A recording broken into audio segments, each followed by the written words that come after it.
Ça va pas? Yo-yo?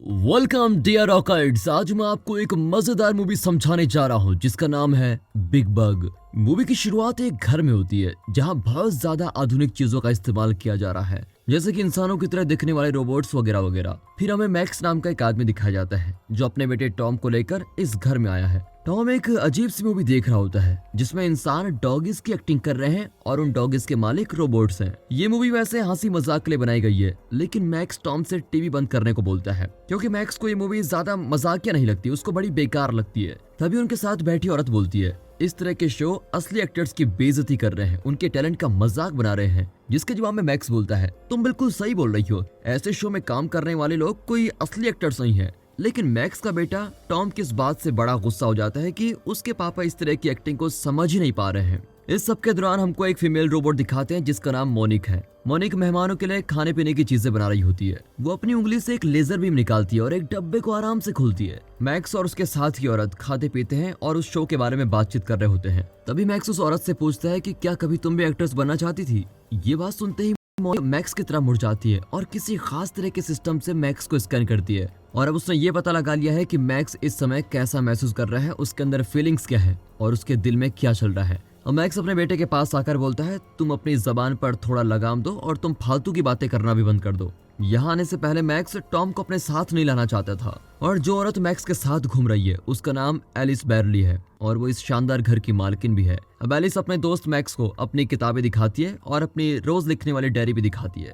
फिर धीरे धीरे मैक्स एलिस पर लाइनबाजी करने लगता है। मैक्स एलिस को बोलता है कि मुझे तुम्हारा काम बहुत पसंद आया, तुम ये सब बहुत अच्छे से कर लेती हो, मैं तुम्हारा काम किसी अच्छी और मशहूर वेबसाइट पर जरूर डालूंगा। अब मैक्स की ये बात सुनकर एलिस भी बहुत खुश हो जाती है और उसकी तरफ थोड़ा आकर्षित होने लग जाती है। अब दोनों एक दूसरे के ऊपर धीरे धीरे लाइन मारने लगते हैं, जबकि उनके सामने मैक्स का बेटा बैठा हुआ है। अब दिखाते हैं कि मोनिक भी उनकी बातें सुन रही है और समझने में लगी हुई है कि आखिर ये बात क्या कर रहे हैं। तभी मोनिक बताती है कि बाहर से कोई आया है। एलिस का पुराना पति वहां पर आता है और उसके साथ उसकी नई गर्लफ्रेंड जेनिफर भी आई होती है। उनके साथ उनकी गोद ली गई बेटी नीना बैरली भी आई होती है। अब एलिस और उसका पुराना पति एक दूसरे से जुड़ी पुरानी बातें बोलने का कोई मौका नहीं छोड़ते।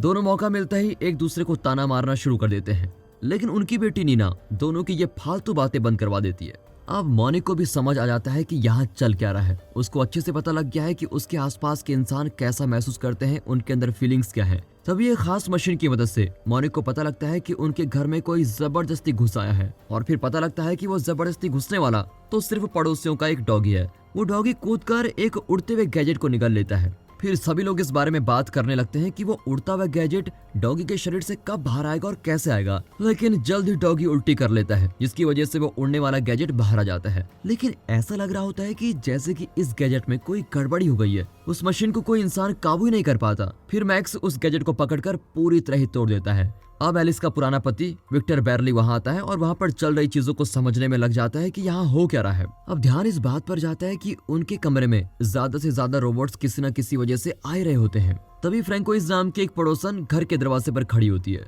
जिसके बारे में किसी खास मशीन की मदद से पता लग जाता है। फ्रैंकोइस अपने डॉगी टॉबी की तलाश में आई है, लेकिन वो खुद इधर उधर की बातों में लग जाती है। वैसे तो फ्रैंकोइस बहुत कूल है और बहुत ही बातें करती है, लेकिन तभी वो सबको एक रिजॉर्ट दिखाती है। ये रिजॉर्ट दुनिया का सबसे बढ़िया और कूल रिजॉर्ट है, लेकिन तभी पता चलता है कि अभी वहां जाना बहुत मुश्किल है क्योंकि रास्ते में बहुत सारा ट्रैफिक जाम लगा हुआ है और उनके हिसाब से आजकल की दुनिया में ऐसा बहुत कम होता है। अब जैसा कि ये सभी चीजों का ध्यान रोबोट रखते हैं, इसलिए माना जाता है कि उनके सिस्टम में कोई गड़बड़ी हो गई है और सभी मिलकर इस ट्रैफिक जाम को कम करने में लगे हुए हैं। एलिस बैरली इस बात को सुनकर थोड़ी दुखी होती है कि उसका पुराना पति विक्टर जल्द ही अपनी नई गर्लफ्रेंड से शादी करने वाला है। अब टीवी पर योनेक्स नाम का एक रोबोट दिखाया जाता है जो कि कुछ हद तक इंसानों की तरह ही है। वो बोलता है, हम लोग ही इंसानियत का भविष्य है, हम सभी इंसानों को अपने काबू में कर लेंगे। तभी एक वीडियो दिखाई जाती है जिसकी मदद से वो ये दिखाना चाहता है कि रोबोट्स इंसानों पर पूरी तरह से काबू कर चुके हैं। वीडियो में इंसानों से जानवरों की तरह एक्टिंग कराई जा रही है। वहाँ कमरे में बैठे सभी लोग बड़े चौकन्ने हो जाते हैं और बोलते हैं कि रोबोट्स को तो हम लोगों की मदद करने के लिए बनाया गया था, पर ये तो हम लोगों पर ही काबू करना चाहते हैं। लेकिन तभी छोटा टॉम बोलता है, मुझे लगता है कि रोबोट्स में कुछ गड़बड़ी हो गई है। घर के काम में मदद करने वाले सभी रोबोट्स काबू से बाहर हो चुके हैं। घर में आने जाने का रास्ता भी बंद हो चुका है और वहाँ पर आया कोई भी इंसान ये नहीं जानता कि सबको कैसे बंद किया जा सकता है। वहाँ आने वाले और रहने वाले सभी इंसान घबराए हुए हैं। अब हमें दिखाया जाता है कि घर के सभी रोबोट्स इकट्ठा होकर बातचीत कर रहे हैं कि कैसे इंसानों का प्यार भी उनके लिए जरूरी है। वो लोग योनेक्स से जुड़े खतरे के बारे में जानते हैं, इसलिए वो सभी रोबोट्स इंसान की सुरक्षा करना चाहते हैं। घर का सबसे जरूरी रोबोट आइंस्टीन बाहर आता है और सभी सिस्टम को दोबारा से शुरू करने की कोशिश करता है। वो सभी इंसानों की तरह काम करने की कोशिश करते हैं, लेकिन वो रोबोट्स ऐसा बिल्कुल नहीं कर सकते। तभी पता चलता है कि कोई भी यहाँ से बाहर नहीं जा सकता, क्योंकि गवर्नमेंट ने सभी की सुरक्षा के लिए किसी खास तरह का लॉकडाउन लगा दिया है। अब घर में फंसे हुए सभी लोगों के बीच में घबराहट बढ़ती जाती है। इस सब की वजह से जेनिफर मोनिक पर हमला भी कर देती है। सभी लोग जेनिफर की इस हरकत को देखकर अब भड़क जाते हैं। उसका होने वाला पति भी उसको समझाता है कि देखो, तुम्हें इस तरह की हरकतें नहीं करनी चाहिए। फिर रोबोट आइंस्टीन इस सब लड़ाई झगड़े को रोकने के लिए इधर उधर की बातें शुरू कर देता है। तभी टीवी पर यह बात पक्की कर दी जाती है कि रोबोट्स के सिस्टम में कोई गड़बड़ी चल रही है। अब घर में रुके सभी लोग ये सोच रहे होते हैं कि आखिर दरवाजे को खोले कैसे, क्योंकि घर के बाहर एक हैंडल लगा हुआ है जिसकी मदद से मेन दरवाजा खोल तो सकते हैं, लेकिन कोई भी ऐसा कर नहीं सकता क्योंकि सभी तो घर के अंदर फंसे हुए हैं। अब घर में फंसे सभी लोग अपने सोने के लिए कोई खास जगह ढूंढते हैं। मैक्स और एलिस अकेले जाकर सोना चाहते हैं, लेकिन सभी लोगों को अलग अलग कमरा देना बहुत मुश्किल है। इसकी वजह से सभी लोगों के बीच दोबारा से झगड़ा होने लगता है।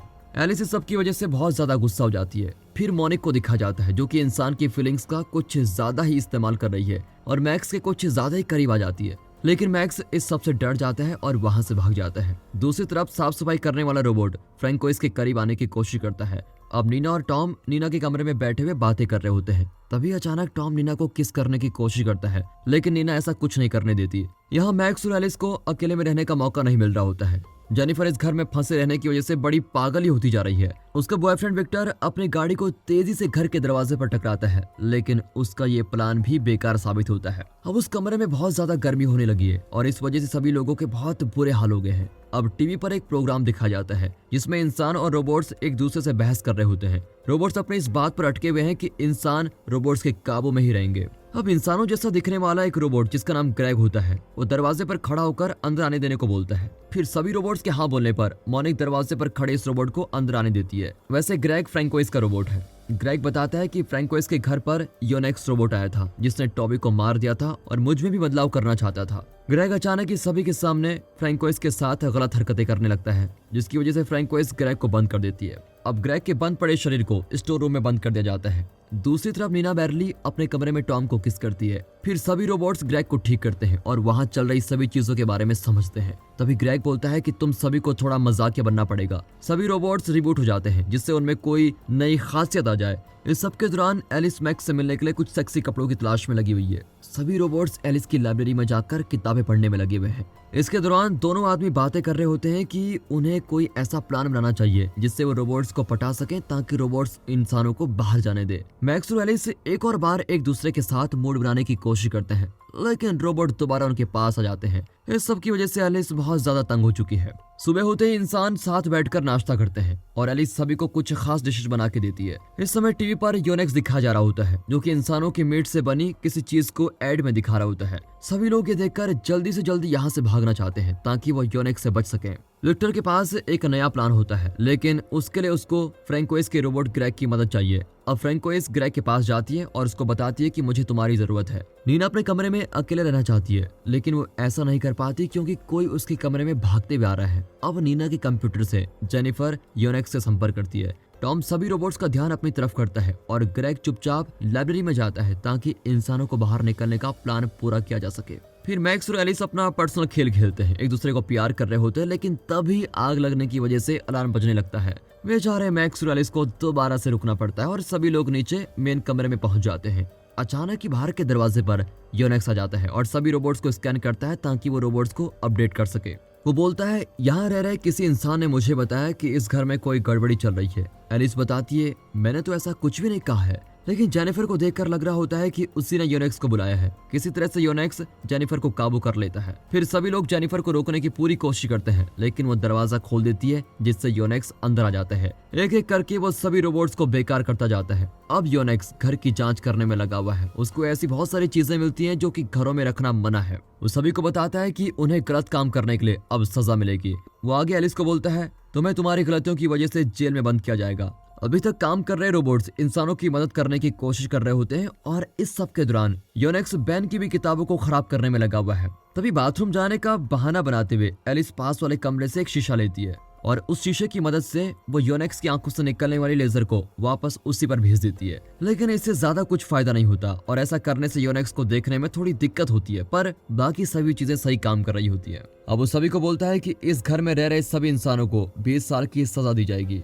सभी लोग वहाँ की गर्मी से बहुत ज्यादा तंग हो चुके हैं, इसलिए वो लोग योनेक्स से ठंडी हवा चलाने को बोलते हैं। तभी योनेक्स बोलता है, मैं तुम्हारी ये बात बिल्कुल मान सकता हूँ, लेकिन इसके बदले में तुम्हें एक सर्कस में जानवरों की तरह काम करना पड़ेगा। आखिर में एसी चला दिया जाता है, लेकिन अब सभी लोग ठंड की वजह से बड़े परेशान हो गए हैं। जेनिफर के बोलने पर योनेक्स सभी को अपने अपने कमरों में सोने के लिए भेज देता है ताकि सभी लोग ठंड से बच सकें। लेकिन योनेक्स सभी को बोलता है कि कमरे में तो सभी जा सकते हैं, लेकिन दरवाजा खुला रहेगा सभी का। अब सभी इंसान और घर के रोबोट्स मिलकर एक नया प्लान बनाते हैं। सभी कपल्स एक दूसरे को प्यार करते हैं। मॉनिका एक बहुत अच्छा प्लान बनाती है। अब मैक्स को दिखाया जाता है जो कि अभी चल रही टेंशन की वजह से सेक्स भी नहीं कर पा रहा है और गुस्से में वो उल्टा फुल्टा बोलने लगता है। अब आइंस्टीन को दिखाया जाता है जो कि अपनी समझदारी वाली बातों के साथ योनेक्स का ध्यान भटकाने की कोशिश कर रहा है। इसके दौरान ही सभी इंसान गर्म कपड़े पहन लेते हैं ताकि योनेक्स अपने हीट सेंसर की मदद से किसी को ना पहचान सके।